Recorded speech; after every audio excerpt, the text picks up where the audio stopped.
میں سورۃ اخلاص کا ایک عمل بتاتا ہوں. یہ ایک عمل ہے جس کو مولانا عمر پالنپوری کے بیٹے رحمت اللہ علیہ نے تذکرہ کیا ہے. بندہ ایک روز اپنی اہلیہ کے ساتھ حضرت کی خدمت میں تھا. وہاں پہنچ کر میری اہلیہ نے حضرت شیخ حسین احمد مدنی رحمت اللہ علیہ کی اہلیہ محترمہ سے کچھ نصیحت کی فرمائش کی. پیر صاحب کی اہلیہ پیرانی صاحبہ کچھ نصیحت فرما دے. اب پیرانی صاحبہ نے جو نصیحت فرمائی وہ ذرا نصیحت سن لیں. وہ نصیحت بھی ہے، وہ پیکج بھی ہے، وہ روحانی تحفہ بھی ہے، وہ زندگی میں مرجی بھی ہے، دکھ سکھ بھی ہے، کھٹیا بٹیا بھی ہے، اور میری زندگی کا حاصل بھی ہے.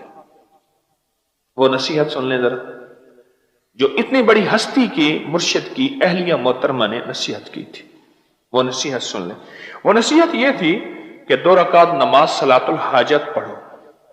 پہلی رکعت میں سورۃ فاتحہ 1 بار اور سورۃ قل هو اللہ 50 بار، اور دوسری رکعت میں سورۃ فاتحہ 1 بار اور سورۃ قل هو اللہ 50 بار. بس یہی کچھ ہے.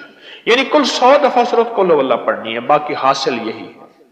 2 رکعت نماز نفل، سورۃ فاتحہ پڑھ کے کتنی دفعہ قل هو اللہ پڑھنی ہے، پھر رکوع سجدہ، پھر دوسری رکعت میں کھڑے ہونا ہے اور سورۃ فاتحہ پڑھ کے اور 50 بار کیا پڑھنا ہے، سورۃ اخلاص قل هو اللہ پڑھنی ہے.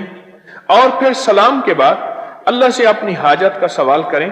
کہا کہ انہوں نے بتایا کہ عمل جس کو بھی بتایا اس عمل کا آج تک کوئی سخت سے سخت الجھا ہوا مسئلہ، سخت سے سخت الجھی ہوئی پریشانی، ناکامی، مشکل کوئی بھی زندگی کی ہو اور اس کا کبھی حل اور حاصل نہ ہوا ہو، اس کا کبھی حل اور حاصل نہ ہوا ہو اور انسان تھکا ہوا ہو اور مایوس ہو، آج تک کوئی ایسا نہیں ملا جس کو یہ نفل پڑھے ہوں اور کہو میں خالی ہوں.